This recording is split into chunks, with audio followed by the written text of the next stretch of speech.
تاریخ میں ایک بڑے ظالم اور جابر بادشاہ نہیں کہیں حاکم کا قصہ آتا ہے، حجاج ابن یوسف. آپ حضرات سب جانتے ہوں گے، بچپن سے اس کا نام ظلم کے ساتھ سنا ہے. بڑے مظالم کیے، بڑے علماء، اولیاء، نیک لوگوں کو قتل کروایا.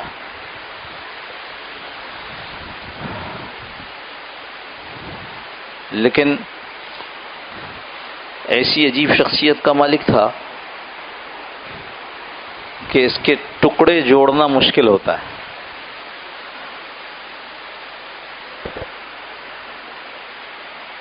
ماں نے کہا، حجاج تو نے بڑے ظلم کیے ہیں، مجھے نہیں معلوم کہ اللہ پاک تیری کیسے مغفرت کرے گا.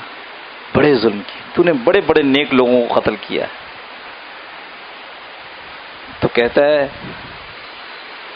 ماں اگر تجھ سے کہا جائے کہ تو مجھے آگ میں ڈال دے تو ڈال دے گی؟ ماں نے کہا کیسے ہو سکتا ہے، تو میرا بیٹا ہے. کہنے کہ تجھ سے 70 گنا زیادہ میرا مولا مجھ سے محبت کرتا، مجھے آگ میں نہیں ڈالے گا. عجیب آدمی، کچھ سمجھ میں نہیں آتا کہ کس خانے میں رکھا جائے اس آدمی کو. تو یوں کہتے ہیں کہ اس کو خیال آیا کہ قرآن کریم پر اعراب لگا دیے جائیں اور نقطے لگا دیے جائیں. پرانی عربی اگر آپ کو معلوم ہو تو پرانے زمانے میں جو عربی لکھی جاتی تھی اس میں نقطے نہیں ہوتے تھے اور زبر زیر بھی نہیں ہوتا تھا. تو اعلان کروا دیا اس نے، بڑے علماء بیٹھیں گے تاکہ کہیں پر ہم کو نقطہ لگانے میں، زبر زیر لگانے میں غلطی نہ ہو. بڑا مجمع بیٹھ گیا. میں نے پڑھا نہیں ہے یہ، میں نے علماء میں سے سنا ہے اور بہت بچپن میں سنا تھا. لیکن اس کی شخصیت سے کہ جو پراسراریت ہے یا عجیب تضاد ہے، اس کے حوالے سے کہتے ہیں کہ جب یہ مجلس بیٹھی ساری حفاظ کرام کی، بڑے علماء کی، تاکہ قرآن کریم میں نقطے لگاتے ہوئے، اعراب زبر زیر لگاتے ہوئے کہیں کوئی غلطی نہ ہو، تو اس وقت انطاکیہ کا ایک وفد آیا. انطاکیہ وہ شہر ہے جہاں موسیٰ علیہ السلام کا خضر علیہ السلام کے ساتھ گزر ہوا اور وہ 3 کام کیے.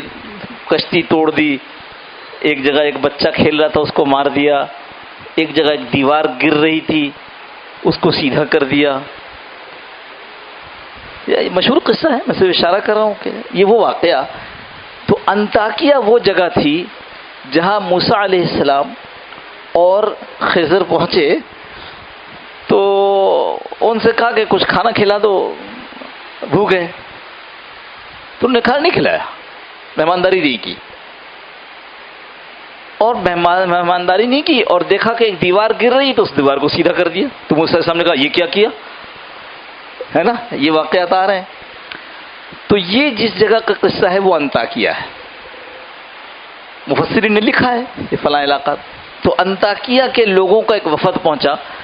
اس نے حجاج ابن یوسف سے کہا کہ ہم آپ سے ایک درخواست کرنے آئے ہیں، جتنے رقم، جتنا مال، جتنی دولت چاہیں آپ لے لیں، لیکن یہ جو نقطے لگ رہے ہیں نا، تو جہاں قرآن کریم نے لکھا ہے ہمارے متعلق کہ ہمارے علاقے والوں نے فَأَبَوْا أَن يُضَيِّفُوهُمَا، فَأَبَوْا، پس انہوں نے انکار کر دیا، فَأَبَوْا أَن يُضَيِّفُوهُمَا، ان کی ضیافت مہمانداری کرنے سے. ٹھیک ہے، أَن يُضَيِّفُوهُمَا، ان دونوں کی مہمانداری کرنے سے. تو کہا جتنا چاہیے لے لو. پس نقطے ڈالتے ہوئے فَأَبَوْا میں نیچے ایک نقطہ ڈالنے کے بجائے اوپر 2 نقطے ڈال دو، فَأَتَوْا أَن يُضَيِّفُوهُمَا، کہ وہاں کے لوگوں نے ان کو کھانا کھلایا. میں پھر کہوں کہ پتہ نہیں کس خانے میں اس کو رکھیں.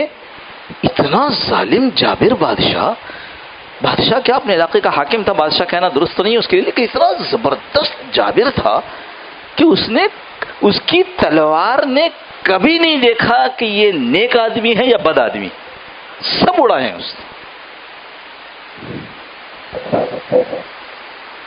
تو چونکہ اڑانے کا تو عادی تھا، اس نے مال تو قبول نہیں کیا، اس وفد کی گردن اڑوا دی.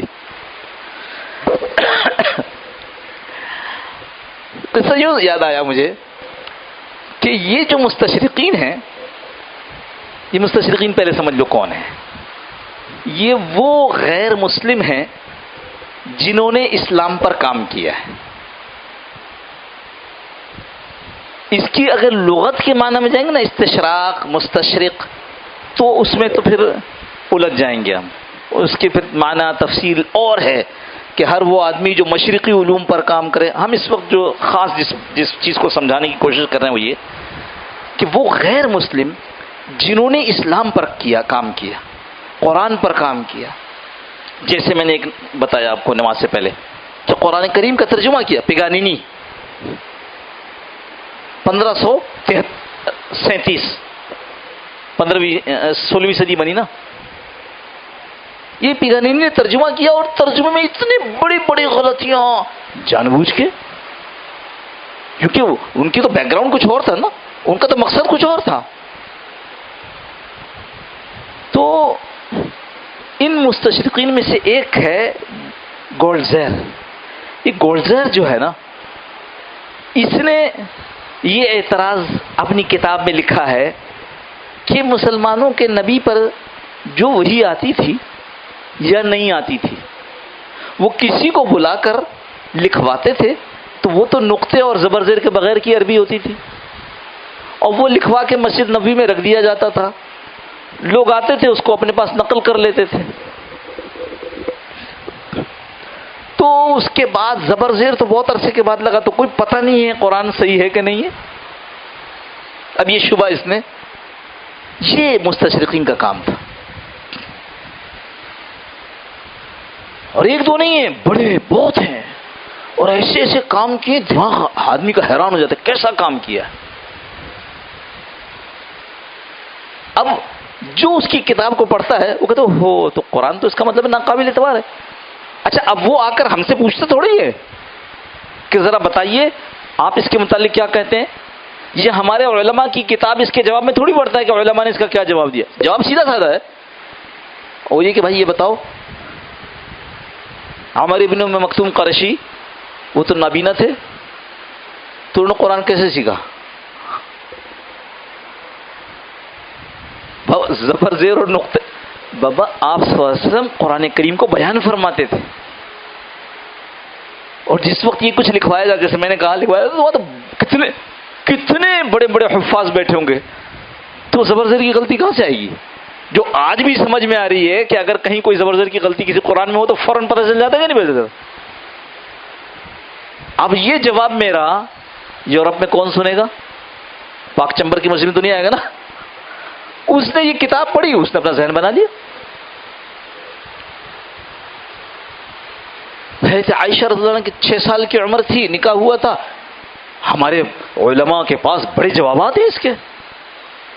اس نے لکھ دیا، حضور صلی اللہ علیہ وسلم پر بہت بری تہمت لگائی، آگے والوں نے نقل کر دیا. آپ دیکھیں گے یہ جتنی کتابیں جو آج آپ کو او لیول اے لیول کے نام پر پڑھائی جا رہی ہیں، دین کی اسلامیات، یا جو کچھ وہاں ہارورڈ آکسفورڈ میں جو کچھ اسلام کے متعلق بتایا جا رہا ہے، اس سب کی بنیاد یہ انگریزی کی کتابیں. ایڈورڈ گبن کی، جو بہت بڑا خبیث لکھنے والا جس نے حضور صلی اللہ علیہ وسلم کے متعلق بہت بری باتیں لکھی ہیں. فلپ ہٹی،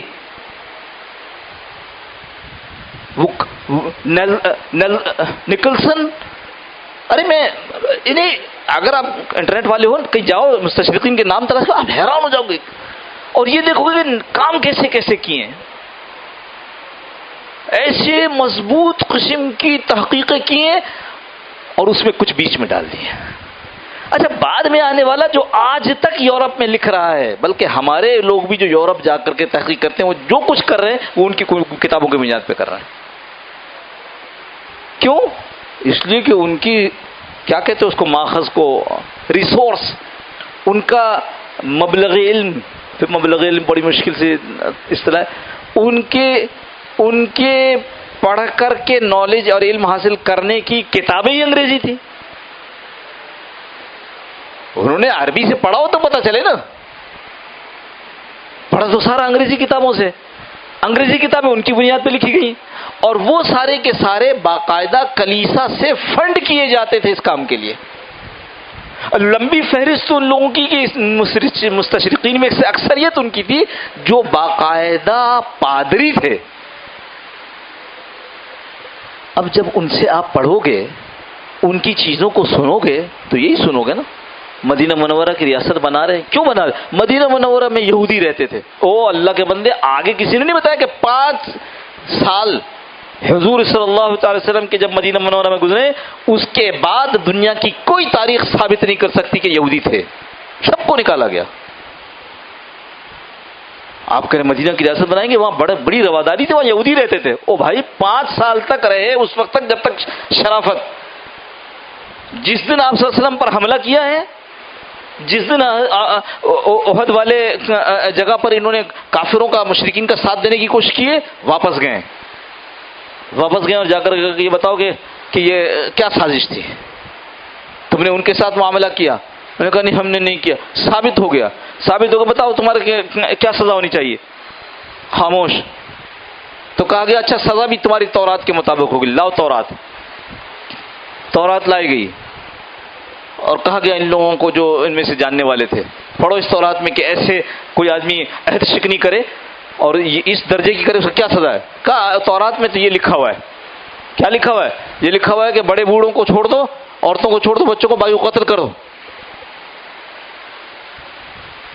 آپ کہہ رہے ہیں مدینہ منورہ کی ریاست چونکہ وہ یہودی بھی تھے, ایسے ہی ہم بھی چاہتے ہیں. او سبحان اللہ, آپ کا جو علم کا ریسورس ہے, جو منبع ہے, جہاں سے آپ نے, ایک تو مشکل یہ ہے کہ تھوڑی سی چیز آپ کو پتہ چلے تو آپ سمجھتے ہیں مجھے سب کچھ پتہ چل گیا.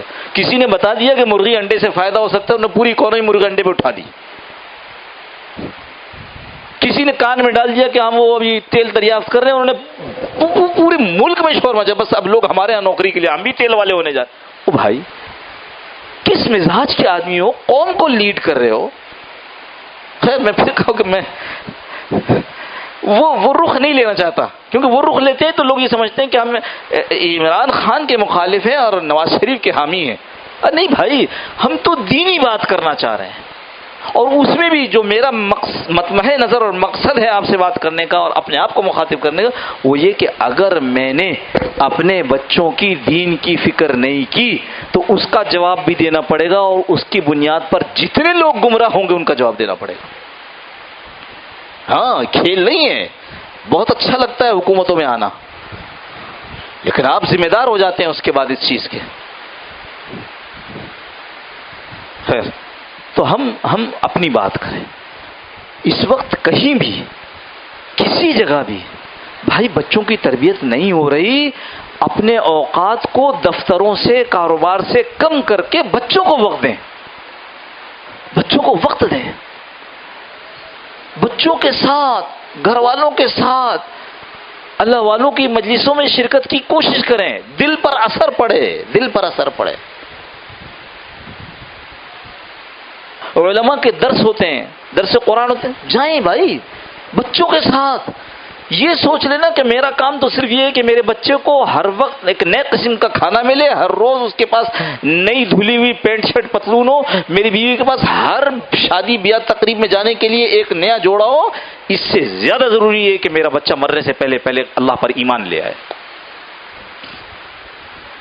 اللہ پر ایمان لے آئے.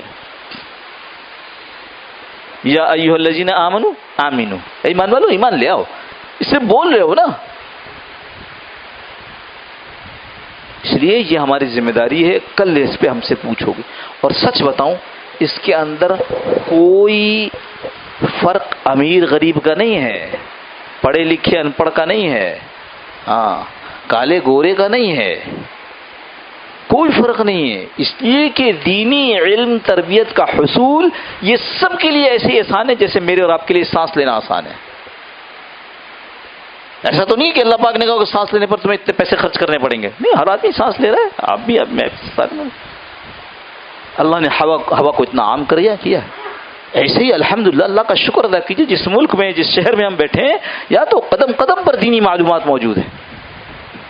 اور صرف معلومات نہیں، میں نے جیسے عرض کیا اللہ والوں کی ایسی مجلسیں موجود ہیں کہ ان مجلسوں میں جانے سے اپنی آدمی کی طبیعت پر اثر پڑتا ہے. میں نے کتنی دفعہ قصہ سنایا ان صاحب کا کہ لوگوں نے جا کے کہا بزرگوں یہ ہمارا ایک آدمی ہے ہمارے علاقے میں بڑا اچھا کاروبار کرتا ہے، دیانتداری کے ساتھ کاروبار کرتا ہے، اخلاق والا آدمی ہے، نماز نہیں پڑھتا ہے.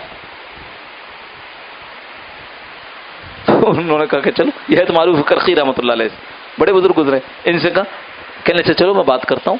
یہ گئے وہاں اور وہاں جا کر دکان میں جھانکنے لگے. کئی دفعہ سنایا ادھر دیکھتے ہیں ادھر دیکھتے ہیں. تو وہ آدمی کہنے لگا تمہیں کیا سودا چاہیے؟ میں کہا سودا نہیں چاہیے، میں تو صرف دیکھنے کے لیے آیا ہوں کہ تمہاری دکان میں کہیں اندر پاخانہ پیشاب نظر نہیں آ رہا. کہاں کیا ہوگا دیوانے ہو گئے؟ یہ دکان ہے پاخانہ پیشاب کہاں سے آئے؟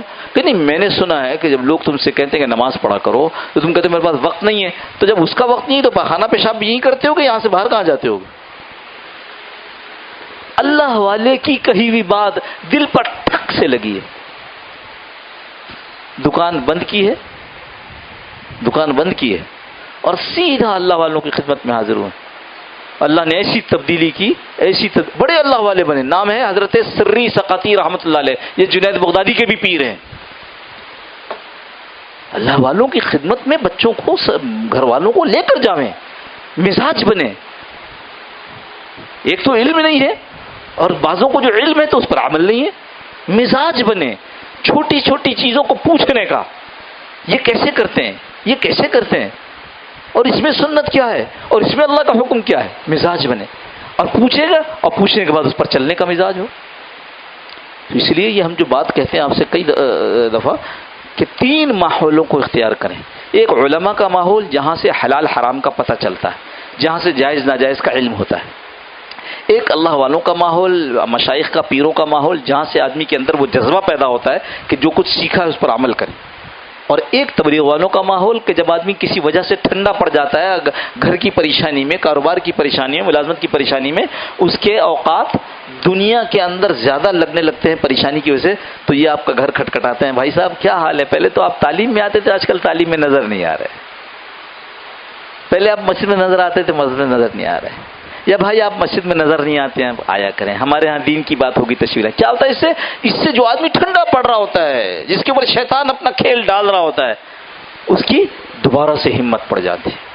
یہ 3 ماحول ہیں، جو ان ماحولوں سے دور رہے گا نقصان اٹھائے گا. نقصان ان 3 میں سے ایک سے بھی دور رہو گے آپ کو نقصان ہوگا.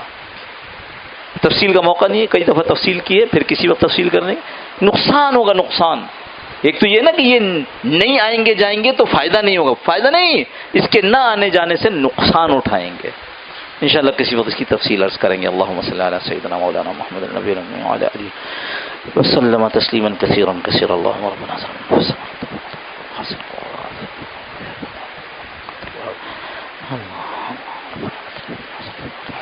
ظلمنا